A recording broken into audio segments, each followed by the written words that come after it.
L'argent, c'est plus important que la famille. C'est un titre un petit peu provocateur, mais c'est réellement l'idée que je vais développer aujourd'hui dans cette vidéo. Donc avant de rager en commentaire et en disant que c'est scandaleux, écoute les arguments que j'ai à t'avancer et peut-être que j'arriverai à te convaincre. Pourquoi est-ce que je fais cette vidéo? Parce que j'ai réfléchi à un phénomène que je trouve assez amusant. C'est que quand je me suis lancé sur YouTube il y a de ça 5 ans, et j'ai parlé d'expatriation et j'encourageais tout le monde à s'expatrier, c'était pour moi un choix rationnel, parce que je pense que la France va devenir un pays dans lequel il n'y aura pas d'opportunité pour notre descendance si on fait des enfants en France, parce que je pense que ça va devenir un pays dangereux, pour une multitude de raisons. Je pense que c'est une bonne chose de s'expatrier. Et quand j'ai abordé ce sujet, 99% des gens qui me faisaient un retour à ce sujet me disaient qu'ils n'étaient pas d'accord avec moi, et ils ne me disaient pas qu'ils n'étaient pas d'accord avec moi en me disant que mes arguments sur l'avenir de la France sont mauvais. Ils me disaient que ça ne pouvait pas s'appliquer à tout le monde, parce que eux ils ont une famille, parce que eux ils n'ont pas de revenus en ligne, parce que ils ne parlent pas anglais, parce que une multitude de raisons, et ils avaient plein d'excuses comme ça pour ne pas s'expatrier.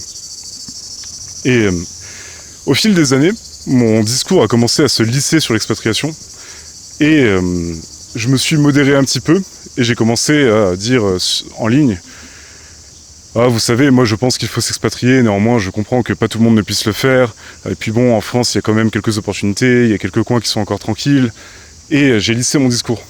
En fait, j'ai lissé mon discours, mais sans penser ce que je disais. J'ai commencé à mentir à mon audience. Je pense encore que c'est un choix rationnel et intelligent de s'expatrier, et je pense que c'est une erreur de rester en France. Et quand on y pense, pourquoi est-ce que j'ai commencé à lisser mon discours? Pourquoi est-ce que j'ai commencé à mentir à mon audience? Pour une raison qui est très simple, c'est parce que ils m'ont tous exposé leurs faiblesses. Ils m'ont dit: écoute, moi je suis incapable de générer de l'argent en ligne, je ne sais pas parler anglais, j'ai des impératifs. Et face à une personne qui est faible, quand on a un petit peu d'empathie, on n'a pas envie de la tourmenter, on n'a pas envie de la blesser, et donc on se met à lui mentir très simplement. Et en fait, ce phénomène, il existe pour toutes les personnes qui vous aiment. Si moi je vous ai menti à ce sujet, c'est pas par cynisme et pour avoir plus d'abonnés ou pour avoir de la sympathie, c'est juste parce que littéralement j'ai un peu d'amour pour les gens qui me suivent et que je voulais leur bien. Et dans votre famille, c'est la même chose. Si vous êtes dans une situation de faiblesse et que les personnes qui vous aiment le savent, à savoir vous n'avez pas d'argent, ou on peut même l'étendre à d'autres domaines, si vous êtes déprimé parce que vous êtes seul, ou que vous avez des problèmes de santé, ou que sais-je, les personnes qui vous aiment, elles vont jamais vous partager leurs problèmes, elles vont jamais vous dire de quoi elles ont besoin, et du coup vous serez jamais en situation de les aider. C'est ça la vérité. J'ai même un exemple là-dessus. Quand j'étais enfant, ma mère a eu une tumeur, et elle ne me l'a pas dit.